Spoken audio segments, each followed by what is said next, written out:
नमस्कार।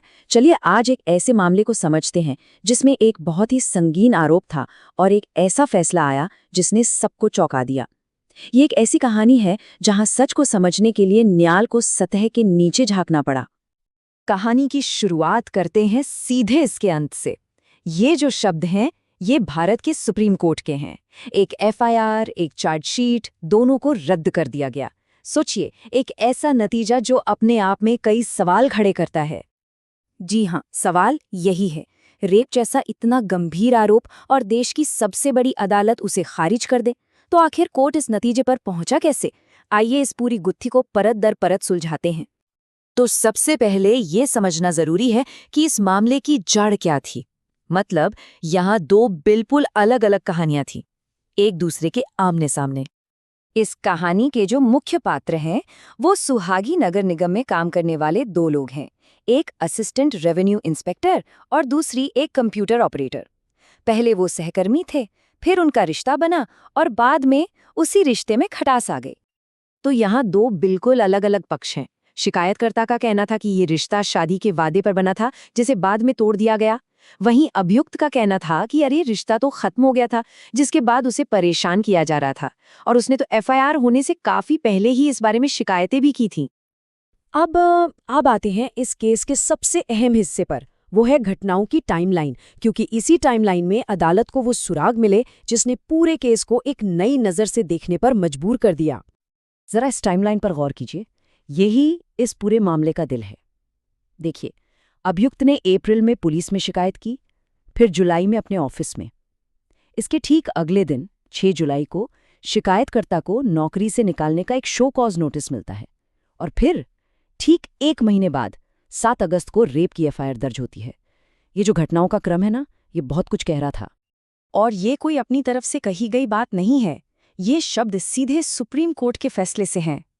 कोर्ट ने इस बात को साफ साफ नोट किया कि एफआईआर और चार्जशीट अभियुक्त की शिकायतों के बाद आए।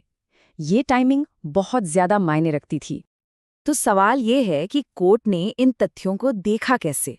मतलब वो कौन सा कानूनी चश्मा था जिससे इन घटनाओं को परखा गया और उनका छिपा हुआ मतलब समझा गया?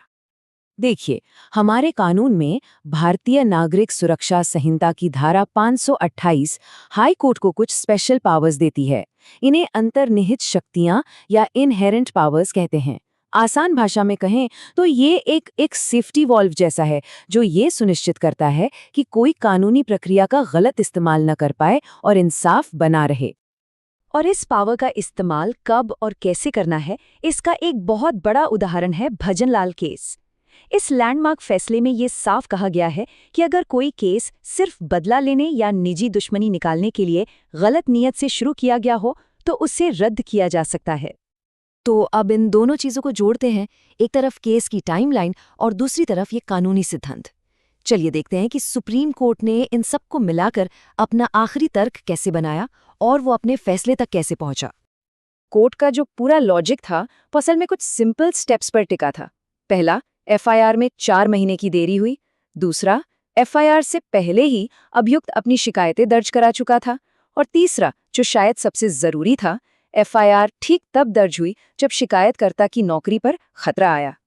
इन सबको एक साथ रखने पर कोर्ट को लगा कि यहाँ एक बड़ी संभावना है कि ये एफआईआर न्याय के लिए नहीं, बल्कि बदला लेने का एक माध्यम थी। अब ये मामला सिर्फ उन दो लोगों का नहीं है। इस फैसले का असर कहीं ज्यादा बड़ा है और ये हमारे जस्टिस सिस्टम को देखने के तरीके पर भी असर डालता है। और देखिए, इस पूरे विश्लेषण का जो निचोड़ है वो समझना बहुत जरूरी है। सुप्रीम कोर्ट का ये फैसला किसी पीड़ित की बात पर यकीन ना करने के बारे में नहीं है। नहीं, बिल्कुल नहीं। ये फैसला इस बारे में है कि न्याय व्यवस्था को एक हथियार की तरह इस्तेमाल होने से कैसे बचाया जाए। कोर्ट का काम है कि वो हर केस से जुड़ी सभी परिस्थितियों को देखे, ताकि कानून का इस्तेमाल बदला लेने के लिए ना हो। तो आखिर में ये केस हमें एक बहुत ही मुश्किल और गहरे सवाल के साथ छोड़ जाता है। सच्चा इंसाफ मांगने और बदला लेने के लिए कानून का इस्तेमाल करने के बीच की वो बारीक सी लाइन आखिर कहाँ खींची जानी चाहिए?